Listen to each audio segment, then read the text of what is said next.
nós vimos que os princípios, segundo a própria CLT, elas têm uma função integrativa. A lei trabalhista, lá no artigo 8º, dispõe que as autoridades administrativas e a Justiça do Trabalho, sempre que houver falta de disposições legais ou contratuais, decidirão, conforme o caso, pela jurisprudência, pela analogia, pela equidade e outros princípios e normas gerais do direito, principalmente do direito do trabalho. Mas nós encontramos uma outra função para os princípios do direito do trabalho, que é a função diretiva, né? E principalmente os princípios de natureza constitucional, eles não podem ser contrariados pela legislação infraconstitucional. Não fosse assim, ficaria prejudicada a unidade do ordenamento jurídico, né? A forma de preservá-la é justamente a partir da aplicação de alguns princípios, né? E é importante salientar, né, como a gente viu nos nossos primeiros encontros, o direito do trabalho, a legislação social, né, ela é um direito e garantia fundamental. E a gente viu, né, que são princípios gerais do direito, aplicáveis no direito do trabalho, os princípios constitucionais fundamentais da Constituição, que está lá previsto no título 1º. Né? Há princípios gerais no artigo 5º, o respeito à dignidade da pessoa humana, os valores sociais do trabalho e da livre iniciativa, mas inúmeros outros, todos relacionados com questão trabalhista, além daquele previsto do artigo 6º até o artigo 11.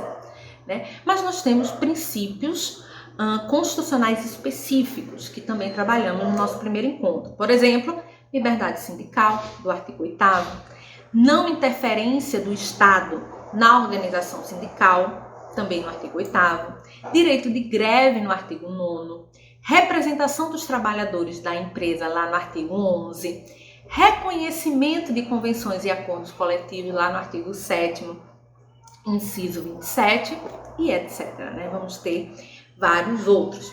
Nós falamos também sobre um princípio da norma favorável ao trabalhador. E nós vimos que tem uma tríplice função. Primeiro, é um princípio de elaboração de normas jurídicas. Né? Significa que as leis devem dispor no sentido de aperfeiçoar o sistema, favorecendo o trabalhador. E só por exceção, afastando-se desse objetivo. Né? A outra função é a função hierárquica, ou seja, é princípio de hierarquia entre normas. É necessário estabelecer uma ordem na hierarquia quando for aplicar estas leis. Né?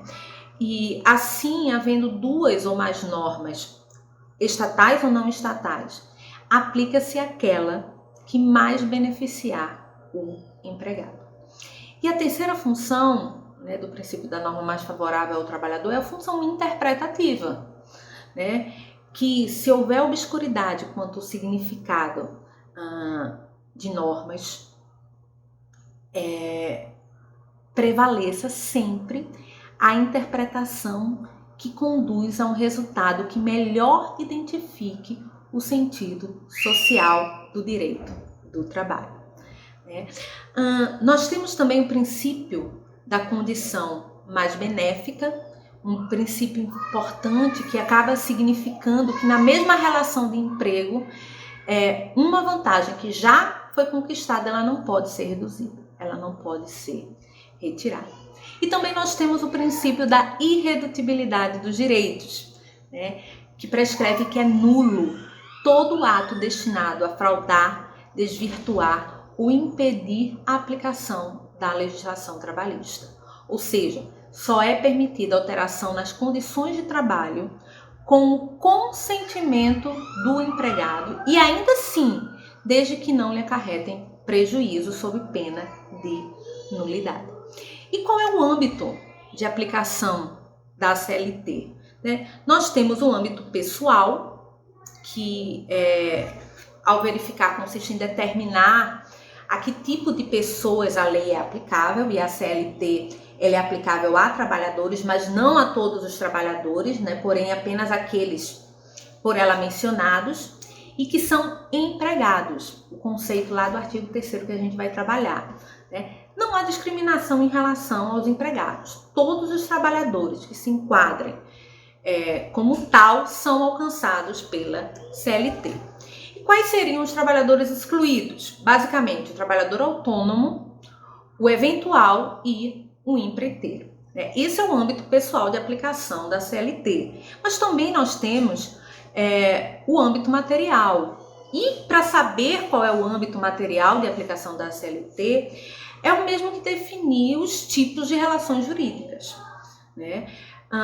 Sobre quais essas normas da CLT irão atuar. E no direito do trabalho há 3 tipos básicos de relações jurídicas: as relações individuais entre empregados e empregadores, as coletivas entre sindicatos de empregados e de empregadores, ou entre aqueles, ou seja, entre os sindicatos de empregados e as empresas, e também, que às vezes se esquecem, mas as de direito administrativo entre o Estado e os empregados e os empregadores das estatais, por exemplo, também assim é aplicado.